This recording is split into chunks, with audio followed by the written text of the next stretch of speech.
3월 1일 날 그 정광훈이 3.1절 집회하는 거잖아요. 얘는 그냥 미쳐 돌아가대. 말이 막말이 그 정광훈이 풀어주는 게 허선한가요? 누구였지? 허선아 맞지? 맞아요. 네.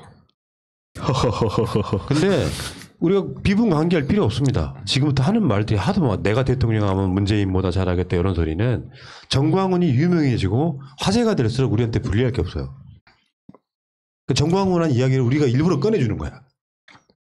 정광훈이 이렇게 막 발언을 하면 사람들 머릿속에는 정광훈이나 국민의힘이나 등치시킬 수 있을 만한 연결고리가 많기 때문에 정광훈이 밖으로 뭐 화제가 될수록 우리한테 불리할 게 없다. 3월 1일 날 집회하려고 용을 쓰라고 해.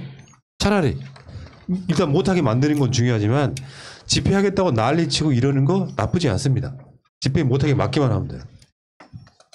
원하는 효과 나오지도 않을 거예요. 8.15 때야 정말로 무방비 상태에 있다 당한 거였지만 3.1절 이번 집회에는 아마 코로나 방역이라든지 이런 거 얘네들이 수칙을 안 지키더라도요. 말 그대로 방호복을 입은 경찰이라든지 요원들이 이내 장막을 쳐버리면 안 퍼져요. 더 이상. 안 퍼지는 것도 있고 그리고 참석한 사람들 추적하는 것도 지금은 이제 시스템에 갖춰져 있을 거라 뭐 코로나를 확산시킨다 뭐 그런 의도가 있게 하겠습니까? 설마 사람인데 아닌가? 아무튼 간에 그런 뭐 이렇게 여러 가지 목적을 가지고 있겠지만 원하는 대로 되지 않을 거예요. 그리고 저는 한편으로 그런 생각을 해요. 정광훈이 이렇게 극단적인 말을 하는 거는요. 관심이 필요한데 관심 안 가져주니까 그래요. 정광훈도 어떻게 보면 그 극우층에서 이렇게 담을 다 빨아먹은 거예요. 어떻게 보면. 더 이상 정광훈을 내세워서 뭔가를 할 수가 없다라는 것을 극우에서도 조금 깨닫고 있는 거고 자기 나 좀 바라봐 하는데 안 되니까 계속 그들의 입맛에 맞는 막말들을 계속 막 쏟아내고 있는 거거든요. 그렇죠. 네.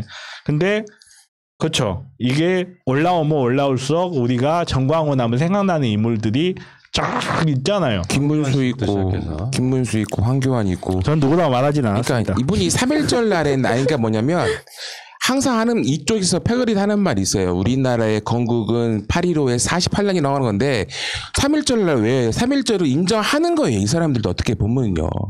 할 수밖에 없는 거고 이거에 대해서 이슈화 시키는 거 요즘에 무슨 어플까지 만들어가지고 하고 있는 건데 존재감이 갈수록 없고 솔직히 지금에 있는 국민의힘에서는 정광훈이 되게 버거웠다고 생각해요.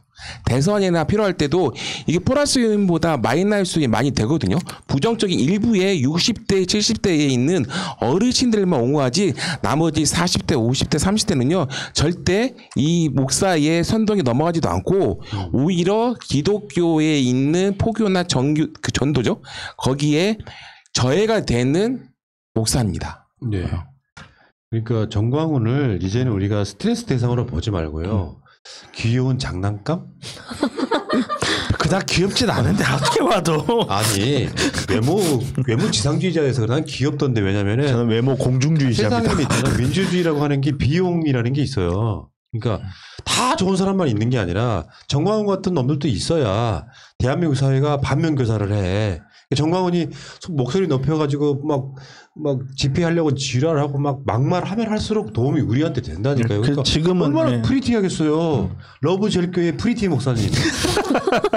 그리고 재밌는 게 정광훈 교회 목사하고요, 사랑제일교회하고 신천지하고 앙수교회 맨날 서로가 싸워요. 저기에 서로가 뭐냐면 이단이라고 맨날 싸우잖아. 시장이 공통되니까. 그러니까 거기 경쟁하고 있습니다 지금.